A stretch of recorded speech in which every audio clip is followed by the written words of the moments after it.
Good morning. Class 9 state സിലബസിൽ chapter number 2 ideas and early States അതിൻ്റെ മലയാളം എക്സ്പ്ലനേഷനാണ് നമ്മളിന്ന് പറയാൻ പോകുന്നത്. അതിൽ പാർട്ട് 1 വീഡിയോ കണ്ടതിന് ശേഷം വേണം പാർട്ട് 2 കാണാനായിട്ട്.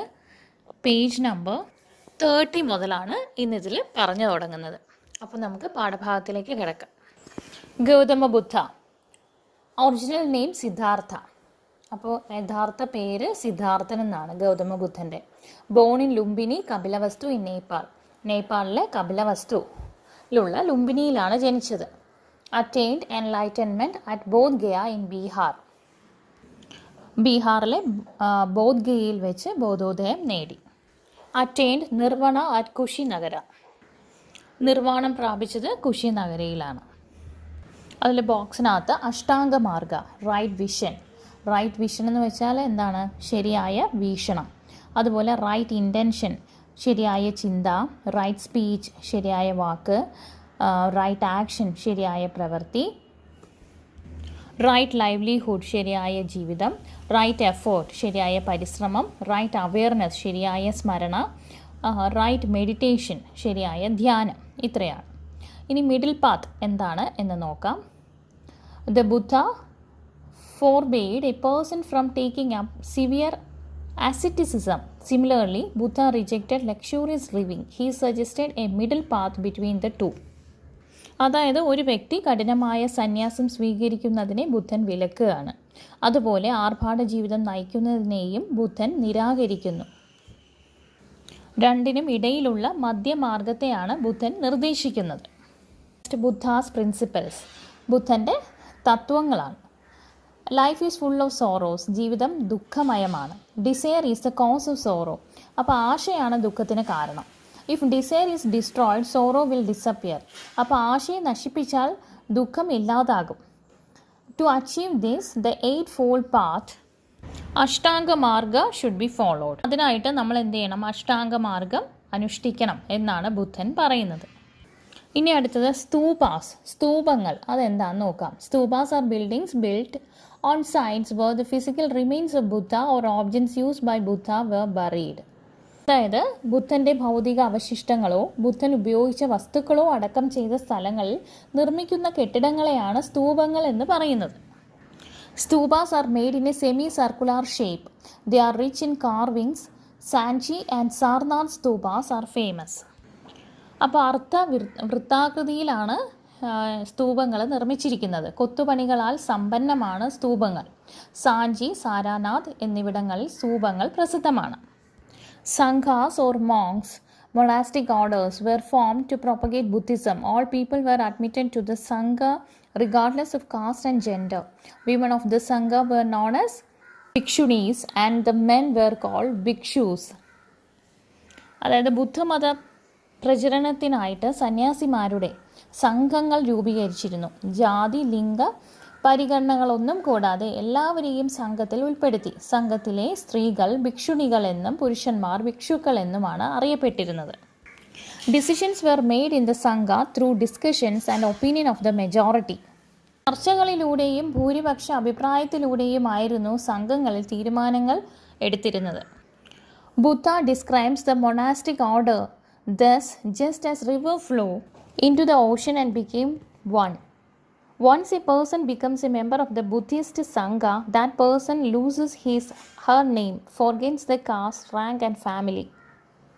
അതായത് നദികൾ ഒഴുകി സമുദ്രത്തിൽ എത്തുന്നതോടെ ഒന്നാവുകയും അവയുടെ പേരുകൾ നഷ്ടമാവുകയും ചെയ്യുന്നത് പോലെ ഒരാൾ ബുദ്ധസന്യാസി സംഘത്തിൽ അംഗമാകുന്നതോടെ അയാളുടെ ജാതിയും പദവിയും കുടുംബവും മറക്കുന്നു എന്നാണ് സന്യാസി സംഘത്തെപ്പറ്റി ബുദ്ധൻ പറഞ്ഞത്.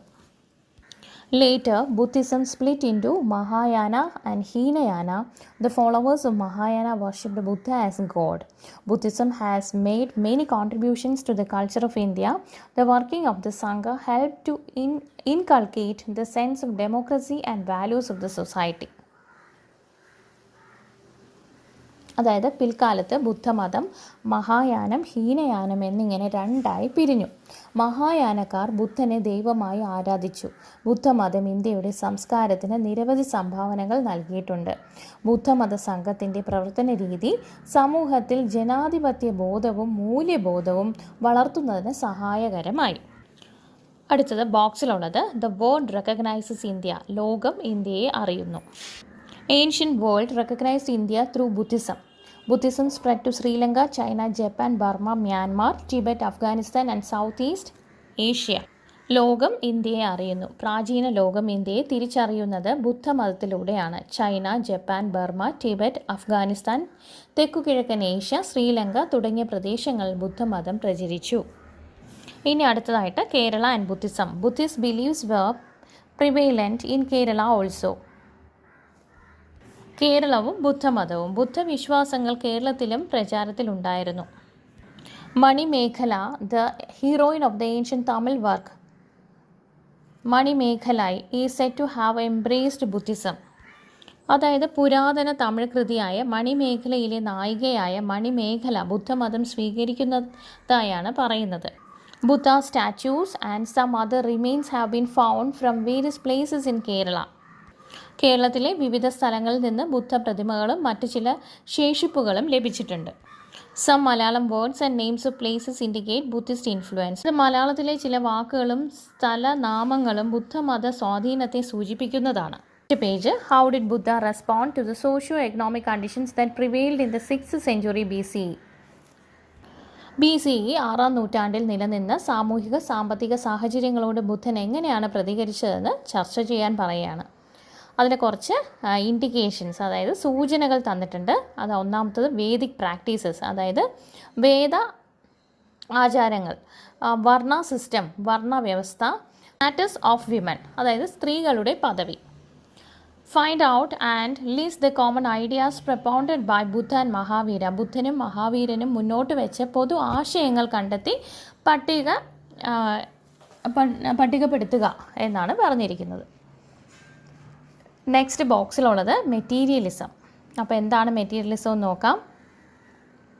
The main characteristics of Indian culture since ancient times is the emergence of merger of different schools of thought. ഭൗതികവാദം എന്നാണ് അതിൻ്റെ മലയാള അർത്ഥം. വ്യത്യസ്ത ആശയധാരകൾ ഉണർന്നു വന്നതാണ് പ്രാചീന കാലം മുതലുള്ള ഇന്ത്യൻ സംസ്കാരത്തിൻ്റെ പ്രധാന പ്രത്യേകത. Several schools of thought were formed in the 6th century BCE. Materialism was one of them. BCE 6ാം നൂറ്റാണ്ടിൽ നിരവധി ആശയധാരകൾ രൂപപ്പെട്ടു. അവയിൽ ഒന്നായിരുന്നു ഭൗതികവാദം. Ajita Keshakambalin was the promulgator of this school of thought. He was a contemporary of the Buddha.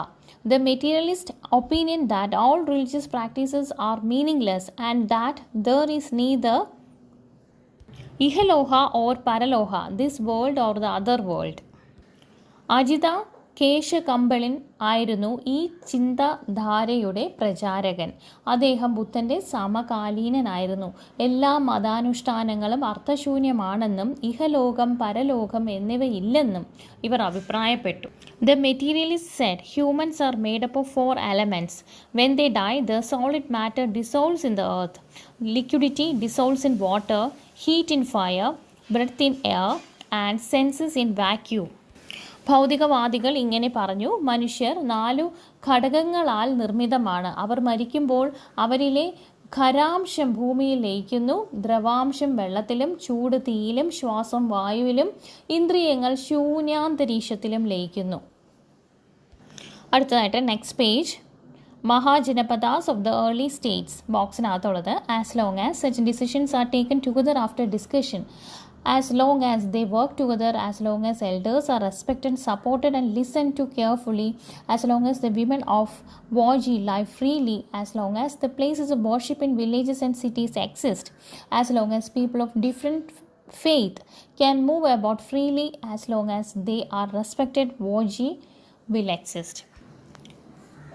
അതായത് അത്തരത്തിൽ കൂടിച്ചേർന്ന് ചർച്ച ചെയ്ത് തീരുമാനങ്ങൾ എടുക്കുന്ന കാലത്തോളം, ഒന്നിച്ചു പ്രവർത്തിക്കുന്ന കാലത്തോളം, മുതിർന്നവരെ ബഹുമാനിക്കുകയും പിന്തുണയ്ക്കുകയും ശ്രദ്ധയോടെ കേൾക്കുകയും ചെയ്യുന്നിടത്തോളം, വജ്ജിയിലെ സ്ത്രീകൾ സ്വതന്ത്രരായി ജീവിക്കുന്ന കാലത്തോളം, ഗ്രാമങ്ങളിലും നഗരങ്ങളിലും ആരാധനാലയങ്ങൾ നിലനിൽക്കുന്ന കാലത്തോളം, വ്യത്യസ്ത വിശ്വാസങ്ങൾ പിന്തുടർന്നവർക്ക് അവിടെ സ്വതന്ത്രമായി സഞ്ചരിക്കാൻ കഴിയുന്നിടത്തോളം, അവർ ബഹുമാനിക്കപ്പെടുന്ന കാലത്തോളം വജ്ജി നിലനിൽക്കും. Above is what the Buddha said about Vajji Mahajanapada in the Digha Nikaya, a Buddhist work composed 2300 years ago. What can we learn from this about the administrative system of the Vajji at that time? ഏകദേശം 2300 വർഷങ്ങൾക്ക് മുമ്പ് രചിക്കപ്പെട്ട ബുദ്ധകൃതിയായ ദിഖനിയായിൽ വജ്ജി എന്ന രാഷ്ട്രത്തെപ്പറ്റി, മഹാജനപദം, ബുദ്ധൻ പറഞ്ഞ കാര്യങ്ങളാണ് മുകളിൽ കൊടുത്തിരിക്കുന്നത്. അക്കാലത്തെ വജ്ജിയിലെ ഭരണ സമ്പ്രദായങ്ങളെപ്പറ്റി എന്തെല്ലാം കാര്യങ്ങളാണ് ഇതിൽ നിന്ന് നമുക്ക് അറിയാൻ കഴിയുന്നത് എന്നാണ് ചോദിച്ചിരിക്കുന്നത്. അടുത്തതായിട്ട് Janapada. Janapada means a place where people were settled. Forests were burned down to form farmlands and residential areas. People settled there permanently. This is how Janapadas were formed. Later Vedas refer to various Janapadas. ജനപദം എന്നാൽ ജനം അധിവസിച്ച സ്ഥലം എന്നാണ് അർത്ഥം. തീ ഉപയോഗിച്ച് കാടുകൾ കത്തിച്ച് കൃഷിയിടങ്ങളും താമസ മേഖലകളും രൂപപ്പെടുത്തി ജനങ്ങൾ സ്ഥിരമായി താമസിച്ചു. ഇങ്ങനെയാണ് ജനപദങ്ങൾ നിലവിൽ വന്നത്. പിൽക്കാല വേദങ്ങളിൽ വിവിധ ജനപദങ്ങളെപ്പറ്റി പരാമർശിക്കുന്നുണ്ട്.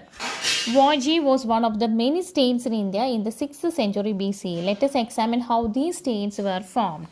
BCE 6-ാം നൂറ്റാണ്ടിൽ ഇന്ത്യയിൽ ഉണ്ടായിരുന്ന നിരവധി രാഷ്ട്രങ്ങളിൽ ഒന്നായിരുന്നു വജ്ജി. ഈ രാഷ്ട്രങ്ങളുടെ രൂപീകരണം എങ്ങനെയായിരുന്നുവെന്ന് നമുക്ക് പരിശോധിക്കാം. Tribal society system existed in the Vedic period. The tribes of the period were known as Jena. As agriculture became widespread, these tribal communities began to settle down permanently in different places. These came to be known as Janapadas. വേദകാലഘട്ടങ്ങളിൽ ഗോത്ര സമൂഹ വ്യവസ്ഥയാണ് നിലനിന്നിരുന്നത്. അവ ജന എന്നാണ് അറിയപ്പെട്ടിരുന്നത്.